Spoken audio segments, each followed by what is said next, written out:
What is up guys, Stark here, and today I've got some news. So not about me, but about the game of course, and there's 4 bits of news that were released in the last day or two, and I'm just going to go ahead and cover them real fast in this video. So first up is going to be the half AP cost campaign, and this will put all free quests available at half AP. So if you haven't done any of your free quests that you get after completing your main quests, then all of those will be half AP for the first completion only. So if you've already completed the quest, then it will not be half AP, and then once you do complete the quest, it will no longer be half AP. So that's going to be very helpful to clean up a lot of those old missions that are just lingering around. So definitely take advantage of that. This doesn't come around too often. Usually it's half AP for like the main quests, but not the free quests. So definitely, take full advantage of this and get rid of those quests. In addition to that though, we also do have half AP for all of the pseudo-singularity storylines, so that's going to be really cool. Most of the half AP quests go up to the final singularity and don't really cover the pseudo-singularity, but now this one will go all the way to the pseudo-singularities, so half AP across the board, so make sure you get any lingering quests done that you haven't had a chance to do. And that's pretty much all for this little bit of news, but there are 3 other bits of news that we'll go ahead and talk about. And the next one is going to be the interlude campaign. So they're rolling out another wave of interludes, and in this batch there'll be 10 different characters that will be getting different interludes. So I'm just going to go ahead and run through them all and talk about them a little bit. So first up we have Arjuna. It's going to show you the requirements needed to unlock. So you have to clear the 5th singularity, achieve stage 2 ascension, level 4 bond, and then clear his first interlude. And this will actually rank up one of Arjuna's skills. So this will go from Clairvoyance C+ to Clairvoyance B+, and this will keep the original effect of increasing his own critical star generation for 3 turns, and it'll buff the percentages for that.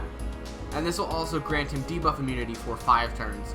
So you're getting a pretty good increase to your critical star generation rate, and you're getting that debuff immunity for 5 turns. And the skill is on a 6-turn charge time, so it's going to get a lower cooldown by 1 turn. So that's going to be really helpful. And basically, he's going to be immune to debuffs for pretty much the entire fight, since it lasts for 5 turns and it's on a 6-turn charge time.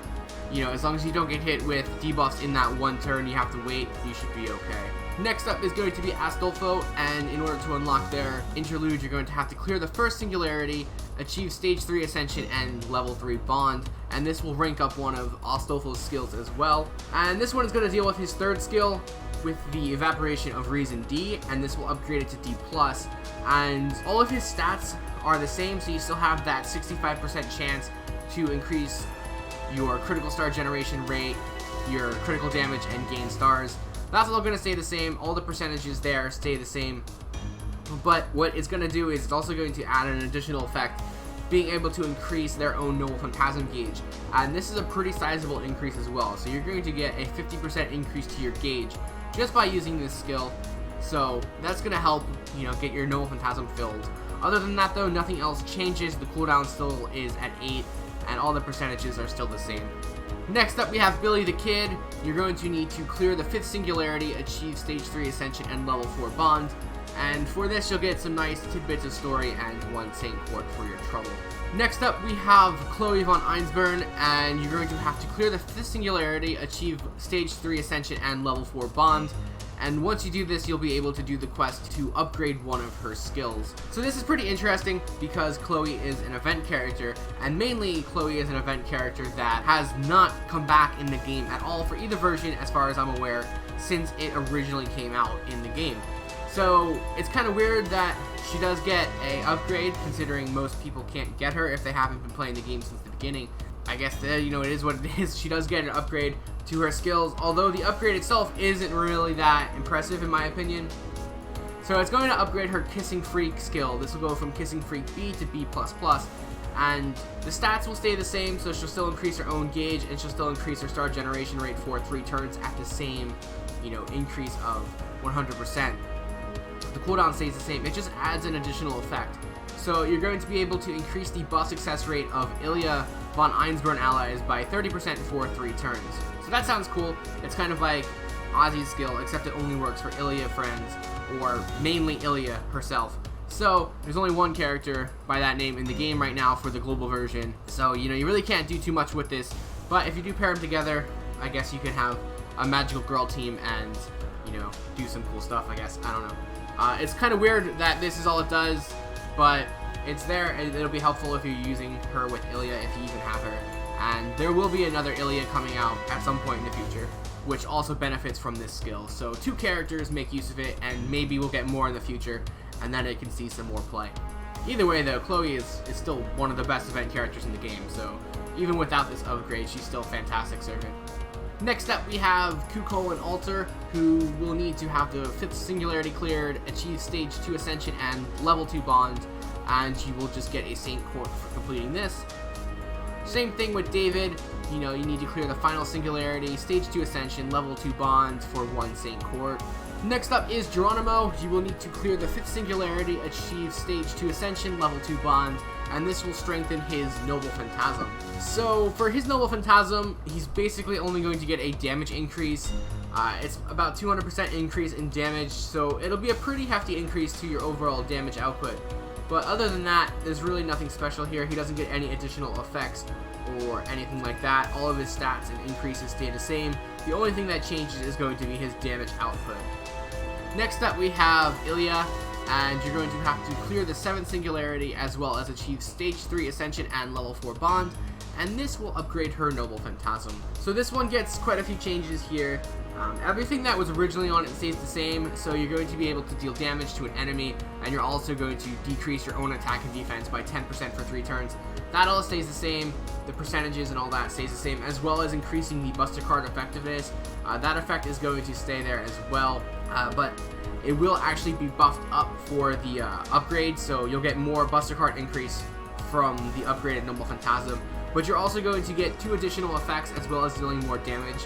So you'll be able to increase your Noble Phantasm gain by 20% for 3 turns, and you'll also be able to increase your Critical Star drop rate by 20% for 3 turns.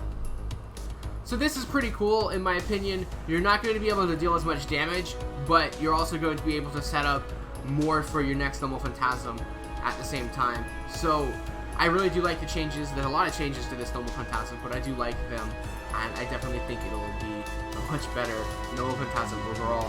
Next up, we have Jalter. You're going to have to clear the 7th Singularity, as well as have Stage 2 Ascension, Level 2 Bond, and you will get 1 Saint Court for completing this. And then finally, we have Li Xuan, and the same thing will be for him. You have to clear the 1st Pseudo Singularity, as well as achieving Stage 2 Ascension, Level 3 Bond, and you will get 1 Saint Court for completing this. So those are the 10 servants that are getting interludes coming here in the next update. Some pretty good ones, some rather interesting ones, I guess. But overall, you know, anytime a character gets upgraded, it can't hurt them. So if you have these characters, go ahead and try and get those requirements met before the event comes out, and then you should be ready to go by the time the quest drops, and go ahead and take care of that. Now, interlude quests, rank up quests, do not get affected by the half AP, so keep that in mind as you're going through and farming your stuff. Alright, next up we have the banners that are coming out. There's actually going to be 2 banners coming out. The first one is going to be the rate up banner for Ilya. So Ilya is a 5-star caster who will be coming back, and this is the final time she will be rated up for the remainder of the year. So if you do want Ilya, then this is definitely going to be the best and really only time to go ahead and pull for her. So you do have a couple weeks to make your decision if you do want to. I personally think I'm going to pull for her, at least do a couple multis to try and get her, just because I want to try out the magical girl team with Chloe, see what happens there. I was hoping that my summer banners would have went a little better than they did, and I wouldn't have had to spend all my courts, so I could have tried to spend some of the leftovers on Ilya, but you know, it just didn't work out that way. There's really not much in this banner. It's just Ilya and some craft essences. So if you want any of these craft essences, then now's a good chance to get them. Other than that, this is basically a banner for Ilya. She's an okay character. I'll do a character spotlight for her. I don't think I did one on her yet, so I'll have that out for at some point during the duration of the banner. But yeah, there she is, 5-star caster, pretty good character, and she does get that Noble Phantasm upgrade as well with the interlude quest. And then there's one more bit of news to talk about here, and this is going to be the class pickup summon banners that will be coming out as well. And normally these are pretty much bait trap banners, really. They're not guaranteed, so you don't guarantee yourself to getting a 5-star character. Sometimes they do put out those class pickup banners with guaranteed SSRs, but not these. These are just your regular characters that are like attainable pretty much every day. But I'll go through them anyway in case you guys want to. I have actually pulled on these banners before. I'll talk about it as I go. Each day it'll change, so the days are here. You guys can take a look at it and pick out what day you want if you do want to pull for the characters. But we'll just go ahead and start with Sabers. And they're not limited. None of the characters in here are limited. Some of them might be locked to story modes, but all of the story mode characters will be available for their respective pickup banners. So if you haven't completed the story, you can still get the characters. But for me personally, I'm just going to talk about me personally for what I would need in these banners to make my decision. I'm not going to make like should you pulls on these videos. I'm just going to talk about them in here, so it's kind of going to be lumped together. But personally, Sabers, Mordred and Gawain are the only, and Saber Altar, I guess, the only characters that I need. So that's going to be a really hard pass for me on Sabers. Even if I didn't have the characters, I would still pass. None of these are really like especially good. The 4-star characters are pretty much better than the 5-star characters in this banner, and the 4-star characters come back a lot more often than 5-star characters. So definitely skip that if you're looking for any of these Sabers, and wait for a better banner to pick up some of these characters. Archers, that's going to be another hard pass, like a really easy choice there. Unless you're like a really big fan of one of these 5-stars, there's really not much to offer in the Archer class for the like not the free characters, but the ones that are available at all times. So well, I guess story characters. Yeah, don't pull on the Archer banner. Alright, so Lancer banner, this is the one that I've been guilty of pulling on pretty heavily in the past, trying to pull for Karna. So I pretty much have all these characters except for Enkidu, because they weren't out when I did this. So they're actually pretty good characters. Enkidu's good, Karna's good, Artoria's good. So if you're gonna get baited into pulling, Lancer is a pretty good option. Some really good characters on here. Riders are also a really good one to pull on if you are in need of riders. The best riders in the game are right here. You're looking at them. You have Drake, Ozzy, and Quetzalcoatl. So if you need a rider, then you might be tempted to pull on this banner, and I really wouldn't hold it against you if you did, because they're all fantastic riders. I mean, even if you get Queen Maeve, like, she's got a costume out in the current event, which ends today, but if you get that costume unlocked, maybe you want to pull for her to use that costume. So any of the 5-stars in the rider banner are going to be very helpful. And Astolfo does have an upgrade as well, so if you get them, then you can upgrade. Martha's good, be able to remove debuffs. So Rider is probably one of your best bets if you are planning on pulling for any of these banners. Next up, we have the Assassin and Extra class. This one is the one personally I might be baited on pulling for. Pretty much because I don't have either of the 2 5-stars, being Jack or Joan. So if I do hit a 5-star, chances are I'll be happy with what I get. So if there's only 2 options and you don't have either of those 2 options, then you're going to get something new. So Jack has been one of my most sought after characters since she came out. I still haven't gotten her, and this might bait me into trying to get her finally. And if I don't, and I'll get Joan, then I'm still happy because it's a new character. But I don't know. I really don't know if I'm actually going to do it. I guess it depends if I pull for Ilya, how much damage that does to me. But we'll see. We'll see. It's definitely something in consideration, especially considering I'm not really planning on pulling again until a rescue goal in December, so I have quite a bit of time to save up. I do also want a couple of the 4-stars. Overall, this is my personal best banner for me. Then we have the casters, which is always a safe bet. Casters are like your bread and butter, your support characters, and they're all really good. So if you need any of the 5-star characters, Waver, Tamamo, Sanzang, Caster Gilgamesh is really good. I have all these characters except for Medea. I haven't been able to get her, so I'm not pulling on this one.